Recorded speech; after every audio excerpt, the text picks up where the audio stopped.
Welcome to the third season of That's So Second Millennium, the Catholic Science podcast where we explore the fascinating borderlands between science and theology through realms of philosophy, human experience, and more.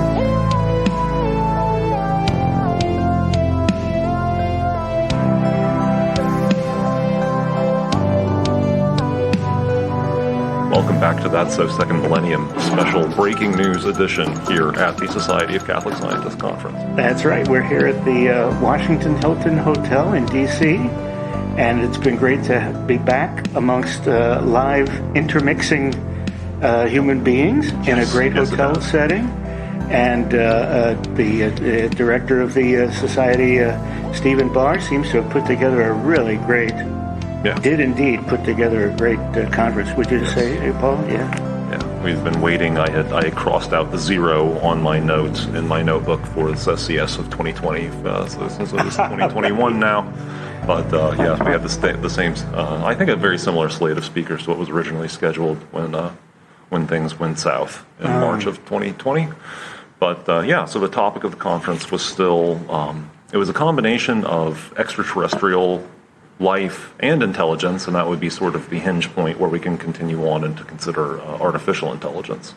So yesterday we mostly considered extraterrestrials, and there were a few speakers on other topics, and there was a poster session that covered a gamut of topics. And then today we really covered artificial intelligence, its social and psychological and philosophical implications. So one of the great takeaways from yesterday, I mean, one of the obvious, in a sense obvious, but, it's the great thing about, I think, the Society of Catholic Scientists and the way we approach things, and of course the great Catholic intellectual tradition that we're trying to, feed back into science, because of course that was one of the points from yesterday as well, is that it is to reinforce and underline the fact that science, was born in a Catholic milieu. It has deep roots in the medieval scholasticism. And of course, it goes back further than that, but it was a hermeneutics of continuity rather than a hermeneutics of rupture. Very good, right? Another appropriate way of understanding it. But to come back to the distinctions between different kinds of extraterrestrial life, because of course we might consider and frequently consider, and Jonathan Lunine gave a great talk mostly focused on this, the question of finding, in particular, prokaryotic life, so bacteria. Or archaea, as a matter of fact, which look like bacteria to the untutored eye, but their genetics are actually very, very different, much more different than either one of those actually are from us. Well, that's about the same difference as either of them are from us, at least. So, that's one, and it would be extremely exciting to find that kind of extraterrestrial life, because that by itself, that was a fascinating talk, because he mentioned at the outset, the need for humility and the role of humility in being a Catholic scientist, but that's actually something that we can bring to the table as Catholic scientists.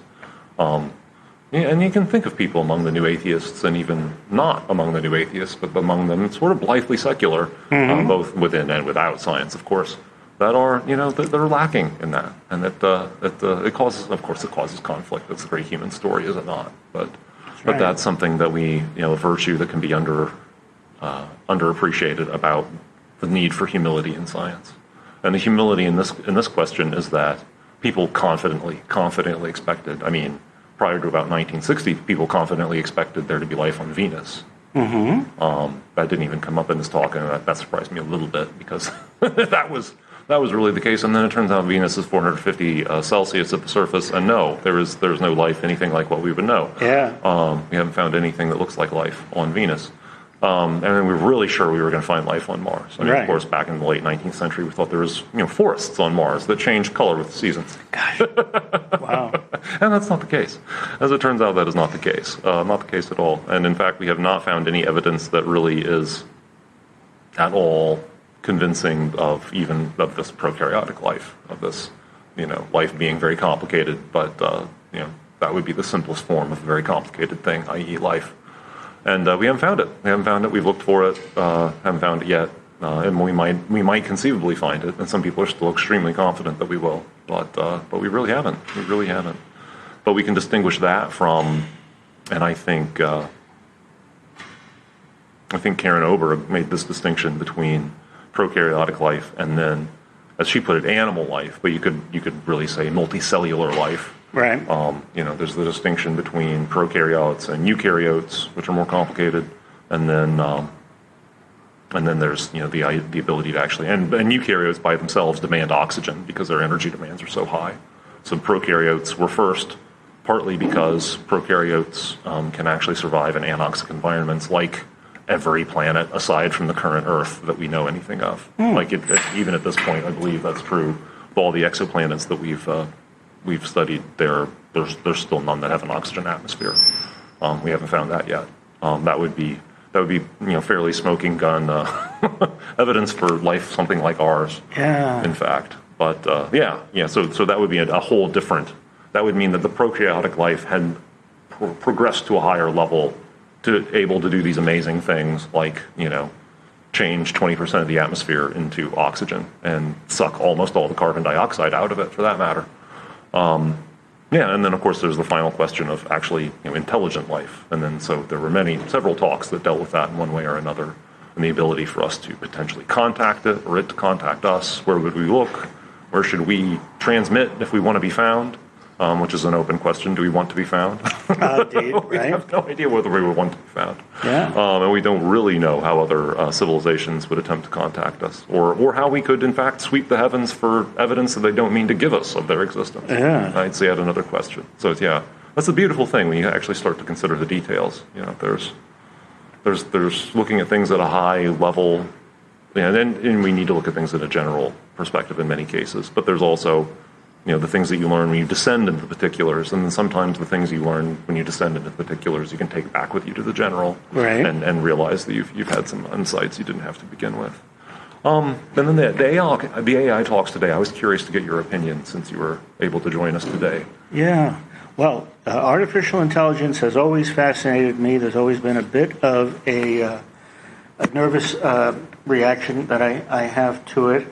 And just as the scientists did with the extraterrestrial life, and they brought a real humility and still a robust curiosity to extraterrestrial life, I thought that they really brought that same kind of humility, eagerness to consider different opinions, different futures, different possibilities, and then just a robust curiosity, and always in the context for these Catholic scientists of remembering what's the purpose and what's the underlying dignity question. Mm-hmm. And that was I thought that was really good. So much of our fantasies in popular culture about AI deal with.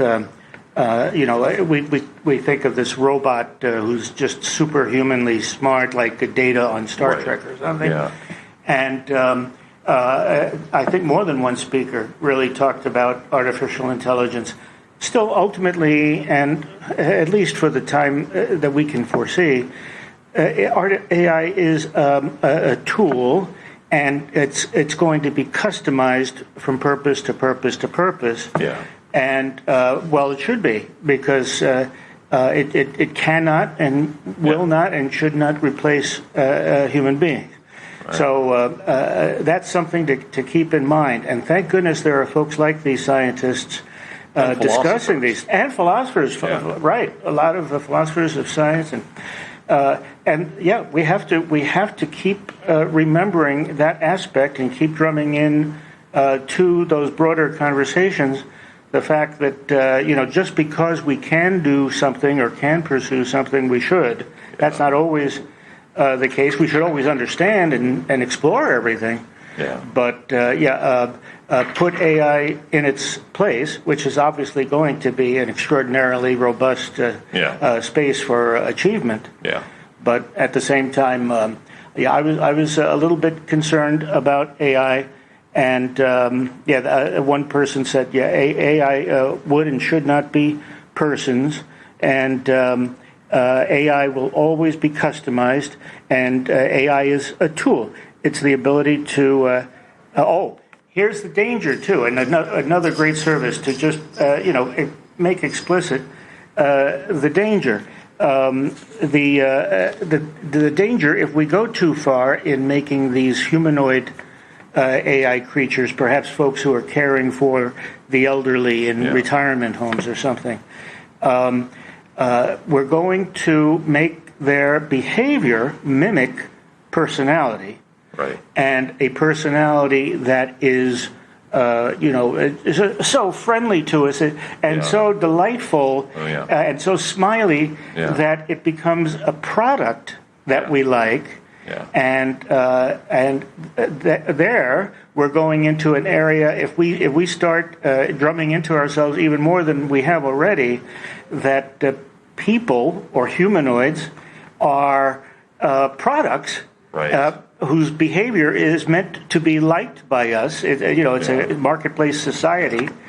Well, that's teaching us the wrong thing, both about AI and about real intelligence of human beings. So those are the kinds of things that struck me today, and I really thought that it's so great to hear actual scientists, leading scientists from leading universities, talking about these subjects that often just get the slapdash and even often sometimes skeptical or mocking discussions in popular culture. This was a gathering where people actually held intelligent conversations from multidisciplinary perspectives. Really good stuff. Yeah. And and we had actually the last talk today, which was also a great one to end this conversation on. It really underlined the mission. It was about evolution specifically and the messaging about evolution. But Sister Michael Patrick, Stephen Patrick, that was her name. That's in Dominican. She teaches at a school in Lansing, Michigan, and she was discussing curriculum, putting together a curriculum that mixes Thomism and evolution and shows among other things the compatibility of Catholic faith and intellectual understanding of the Catholic faith with science, with modern science. But just thinking in general about, there is this belief rampant in the culture that's just, it's been growing in crescendo, especially in the last 25 years or so, that, the religion and science are in inexorable conflict. Religion is stupid. Religion deserves to die, as a matter of fact. And that, the young are really buying into this, and what that covers. That's another whole podcast to discuss. But, whether that's the stated reason, whether it's actually the real reason is another question in many cases. But that's that's something that at least consciously many teenagers and 20-somethings are like, this religion stuff is silly, and it doesn't. And that's just a complete, that depends on a complete misrepresentation of religion, of the Catholic faith anyway. Right. And, it depends on really bad understanding of science into the bargain. So, or lack of understanding of science into the bargain. That's right. So, that's right. And then it really underlines that, as our first speaker, Chris Baglow, would say, science is a mission field. Yeah, exactly. At this point, science is really ripe for evangelization, and also a good Catholic view of science can help evangelize the secular culture and clarify the secular culture's own kind of mixed. Kind of a dual love for science, and also now, since COVID times, et cetera, a little skepticism toward science. Everybody's asking religion for things that religion isn't necessarily meant to do, and everybody's demanding of science stuff that science isn't necessarily meant to do. So our society needs some good conversation and education. And the clarity that arises from those. Exactly. Yeah. Exactly. All right. Well, thanks, Bill. Yeah, thank you. Good to be here. Thanks for listening to this episode of That's So Second Millennium. TSSM's audio producer is Morgan Burkhart. Our theme music, Igneous Grok, was composed and performed by Vin Marquardt. For my co-host, Bill Schmidt, I'm Paul Giesting. Until next time.